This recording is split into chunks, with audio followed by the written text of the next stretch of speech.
What is up, my friends? Charlie's Angels did not do good at the box office.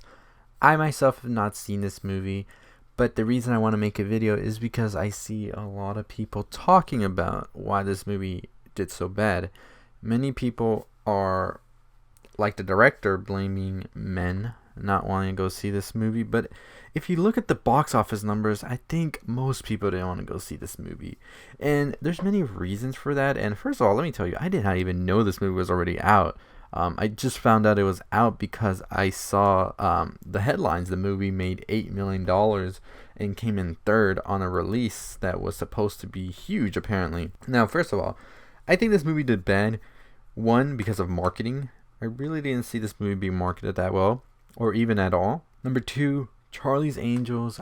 I don't think nobody was asking for this remake or reboot or whatever you want to call it. I think that Charlie's Angels was definitely something that people were okay with waiting a little longer before we saw anything else. And then three, I think the star power. Don't get me wrong, I think everybody working on the movie is great and everything.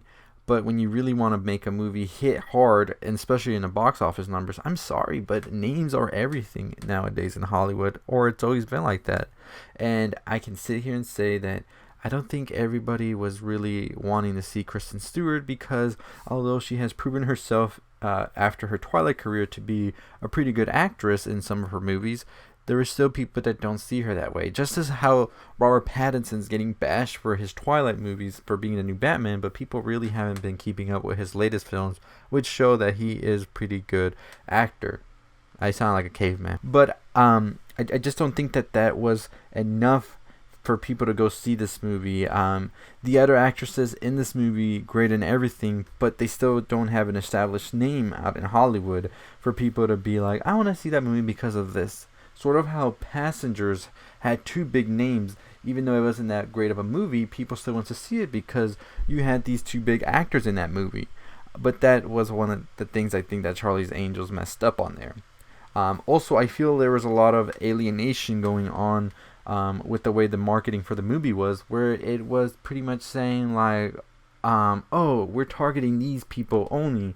But we're not trying to make it a wide action film type scenario, which I think they should have just gone for something like, not dumb funny, but like, you just watch an action movie because you just want to watch action. I think that was a better way to market a movie such as Charlie's Angels, and then maybe work your way up into a sequel or the trequel, and then make it however you want when you already have that audience captivated. So I think that that was one of the big reasons Charlie's Angels didn't do good at the box office, and is very much going to be a flop unless there's good word of mouth for it, because I haven't seen much of it. And let's just see what the score is for this movie, because I'm very curious to know if it's just a bad movie or if it was just not marketed well and there's a good movie hidden in there. So Charlie's Angel is currently sitting at a 57% at tomato meter for, I want to say, critics. Audience score, it has a 81%. The reviews are all over the place. So I'm very curious to see how it ends up doing this next coming week, because we do have movies such as Frozen 2, which is gonna clearly dominate. You have The Irishman coming out as well. 21 Bridges, I don't think that thing is gonna do well at all. So you have some movies that are coming out that are pretty much heavyweights.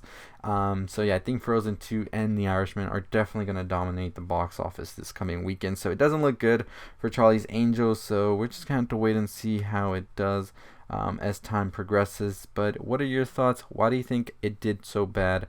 What do you think could have been done better? But anyways, I will be doing a video on Queen and Slim on Thursday. I should have my Knives Out video for you as well pretty soon. Maybe tomorrow actually. So check in for that as well. But anyways, as always, if you haven't already subscribed to the channel, hit that like, comment, share, all that good stuff. Let's get to 10,000 subscribers. And we are so close. We are definitely there. Make sure you turn on the bell so you know when I go live. Maybe I might go live today. But as always, I'll see you all next time. Stay positive.